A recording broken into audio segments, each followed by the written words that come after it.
ان 6 قسم کی عورتوں سے کبھی شادی نہ کرنا، نوجوانوں کے لیے اہم پیغام۔ اعوذ باللہ من الشیطان الرجیم، بسم اللہ الرحمن الرحیم۔ یہ ویڈیو خصوصاً ان نوجوانوں کے لیے ہے جنہوں نے ابھی شادی نہیں کی یا جن کی شادی بہت جلد ہونے والی ہے۔ تو آج کے ویڈیو میں ہم آپ کو ان 7 عورتوں کے بارے میں بتائیں گے کہ جن سے کسی کو بھی شادی نہیں کرنی چاہیے۔ دوستو،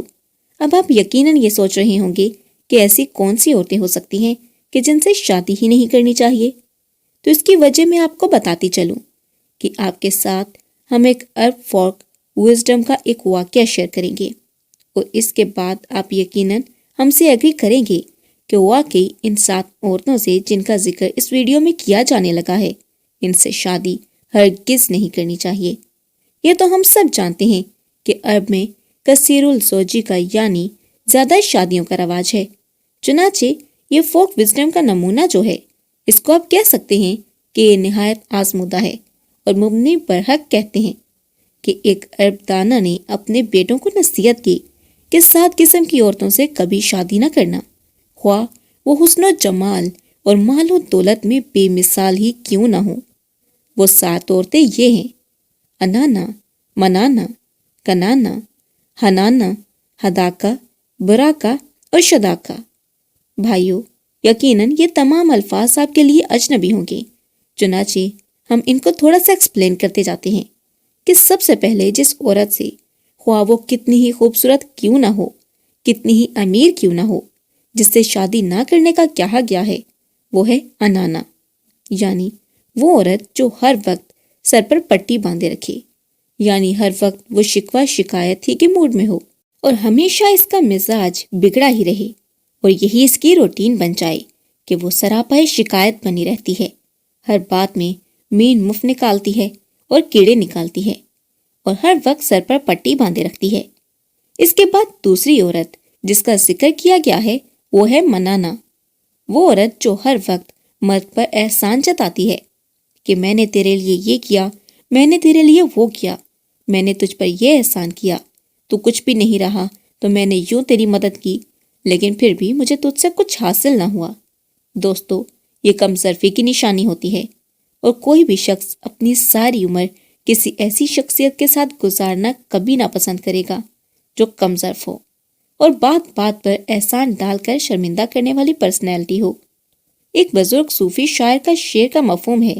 کہ بوڑھوں سے محمد بخش فیض کسی نے نہ پایا، ککر پر گوڑ چڑھایا ہر گوشہ زخم آیا۔ تو یہ عورت جو منانا کہی گئی ہے، یہ وہی سچویشن ہے کہ آپ اپنی پوری زندگی پچھتاتے رہیں گے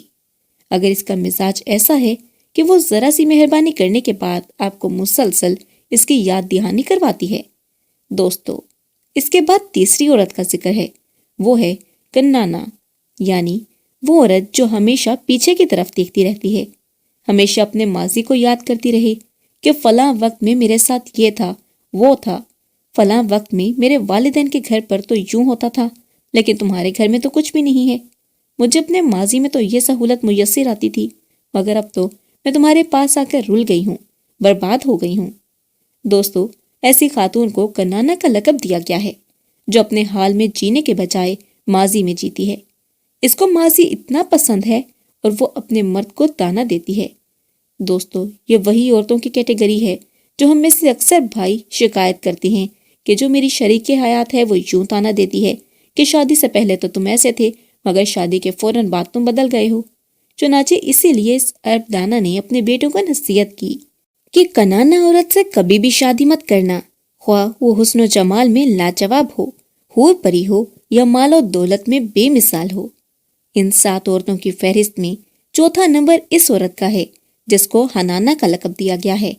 یہ وہ عورت ہوتی ہے جو ہر وقت اپنے سابقہ خاوند کو ہی یاد کرتی رہتی ہے اور اسی کمپیریزن کی بیماری میں مبتلا رہتی ہے۔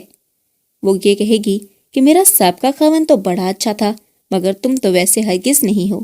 وہ میرا یوں خیال کرتا تھا، مجھے تو کچھ کرنے کی ضرورت ہی نہیں پڑتی تھی، مگر یہاں تمہارے ساتھ شادی کرنے کے بعد تو میری حیثیت ایک نوکرانی جیسی ہو گئی ہے۔ دوستو، ایسی عورت یعنی جسے ہنانا کہا گیا ہے، اس سے بھی نکاح کے عمل سے دور ہی رہنا چاہیے، ورنہ ساری زندگی جو ہے وہ ایک عذاب کی صورت میں اور ایک سزا کی صورت میں گزرنے کا امکان ہے۔ اب آگے بڑھتے ہیں ان 5ویں عورت کی طرف، جس کے بارے میں نصیحت کی گئی ہے کہ اس سے کبھی شادی کے بندھن میں نہیں بننا چاہیے، یعنی وہ عورت جو ہر وقت فرمائشی کرتی رہے، یعنی کچھ بھی دیکھے تو اس کی طلبکار بن جائے۔ مجھے یہ چاہیے، مجھے وہ چاہیے، میں نے یہ خریدنا ہے، فلاں نے یہ خرید لیا تو مجھے بھی خریدنا پڑے گا۔ دوستو، یہ وہ عورت ہے جو اپنے شوہروں کو مالی مشکلات کا، معاشی مسائل کا شکار کر دیتی ہیں، اور پھر ایسی سچویشن میں سے بہت ساری دیگر خرابیوں کی پیدائش ہوتی ہے۔ تو اگر آپ کو محسوس ہو کہ آپ کے سامنے والی جو عورت ہے وہ ہداکا کی کیٹیگری میں ہے، یعنی اس کیٹیگری میں ہے جو ہر وقت فرمائش کرتی رہتی ہیں، تو آپ ان سے نکاح کے بندھن سے پرہیز کریں۔ بھائیو، چھٹی عورت جس کے بارے میں یہ نصیحت اس عرب دانا نے اپنے بیٹوں کو کی کہ اس سے بھی شادی نہ کرنا، اس کو براکا کا لفظ دیا گیا، یعنی براکا جو ہے وہ برق سے نکلا ہے۔ وہ عورت جو ہر وقت اپنی چمک دھمک میں لگی رہے، اپنے بناؤ سنگھار میں لگی رہے، اپنی آرائش میں لگی رہے، اور اس کو اپنے گھر کا، اپنے اہل و عیال کا، اپنے خاوند کا کوئی خیال نہ ہو۔ ایسی عورت سے بھی اگر نکاح کے بندھن میں بندھ گیا تو زندگی آسان نہیں ہوگی، کیونکہ وہ تو پہلے ہی بے نیازی کی کیفیت میں ہے، وہ پہلے ہی پرواہ نہ کرنے والی ہے، اس کو صرف اپنا آپ نظر آتا ہے، تو وہ آپ کے لیے کیا کرے گی؟ اور آخر میں بھائیو، اس عورت کو شداکا کہا گیا ہے، 7ویں عورت کو جس کے ساتھ شادی کے بندھن میں بندھنے سے منع کیا گیا ہے۔ شداکا وہ عورت ہے جو تیز زبان والی ہو، ہر وقت باتیں بنانا ہی اس کا کام ہو۔ یہ تو کامن سینس کی بات ہے کہ اگر کوئی بھی تیز زبان شخصیت ہو، اس میں صبر کا مادہ بالکل بھی نہیں ہوتا، اور وہ ہر وقت آپ پر طعنے اور طنز کے نشتر چلاتا رہے گا، اور زندگی بالکل ایک جہنم بنا دی جائے گی، اور آپ اس تیز زبان عورت کے منہ سے اپنے لیے کچھ محبت کے 2 بول سننے کے لیے ترس جائیں گی۔ یہ وہ 7 عورتیں تھیں کہ جن کے بارے میں عرب فوک وزڈم کا یہ واقعہ ہم نے آپ کے ساتھ شیئر کیا۔ ہم امید کرتے ہیں کہ اس ویڈیو سے آپ کی معلومات میں اضافہ ضرور ہوا ہوگا اور آپ نے کچھ نہ کچھ ضرور سیکھا ہوگا۔ اگر صورتحال ایسی ہے کہ آپ کو ہماری یہ کاوش پسند آئی ہے تو آپ سے گزارش ہے کہ اس ویڈیو کو زیادہ سے زیادہ لائک کیجیے، میکسیمم لوگوں کے ساتھ شیئر کیجیے، تاکہ پوری زندگی پر محیط یہ انفارمیشن زیادہ سے زیادہ لوگوں تک پہنچ سکے۔ آخر میں آپ کو یاد دہانی کروا دیں کہ اگر آپ نے ابھی تک ہمارا چینل سبسکرائب نہیں کیا تو نیچے نظر آنے والے بیل آئیکن پر کلک کر کے فوری طور پر ہمارے سبسکرائبر بن جائیں، تاکہ آپ فیوچر میں آنے والی دیگر معلوماتی ویڈیوز بر وقت موصول کرتے رہیں۔ آج کے لیے اتنا ہی، ملتے ہیں اگلی ویڈیو کے ساتھ، تب تک کے لیے مجھے دے اجازت، اللہ حافظ۔